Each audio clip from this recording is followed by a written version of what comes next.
Questi episodi lasciano il segno per tutti, lasciano il segno non solamente per le persone in sé per sé, per tutta la comunità che in questo momento spero sia tutta attorno a questa persona. Sono bastate meno di 48 ore ai carabinieri di Solesino per individuare l'uomo che ha aggredito e sfregiato con l'acido una 52enne di Sant'Elena, comune di 2500 abitanti vicino a Este, Bassa Padovana.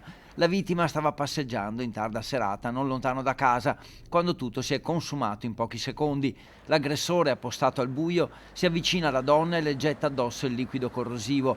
Poi le urla della vittima e l'intervento di alcuni vicini di casa fanno fuggire l'uomo, mentre lei viene soccorsa e accompagnata in ospedale. Un gesto da condannare con tutta la forza. Mi dispiace moltissimo per la donna, che come sempre vediamo che maggiormente sono sempre le persone più colpite. Le condizioni della donna comunque non sembrano gravi, anche perché mani e viso erano parzialmente protetti da sciarpe e guanti, un fatto che scuote però un piccolo paese nel quale la qualità della vita è molto alta e l'indice di criminalità basso. Gli abitanti sono molto colpiti. Brutti effetti. Anche perché questo è un paese tranquillo. Esattamente sì.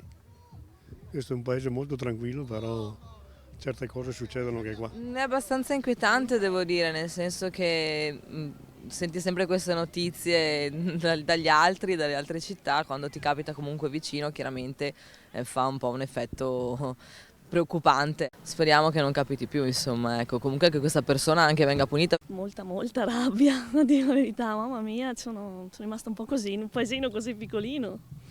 Anche perché qui insomma si vive bene. Molto bene, anzi molto tranquillo, cioè mai sentito, non ho proprio sentita sta storia, veramente. Fa venire un po' di timore. Sì, sì. La donna fa un po' magari paura a sentire queste cose. Beh, per io che ho figli, a parte questo ne ho altri, sì, non è il massimo. Nel senso che si viaggia in bicicletta tranquillamente. Immediata la caccia all'uomo da parte dei carabinieri, che hanno seguito anche la pista sentimentale e sono risaliti al presunto aggressore, che infatti sembra essere un ex compagno.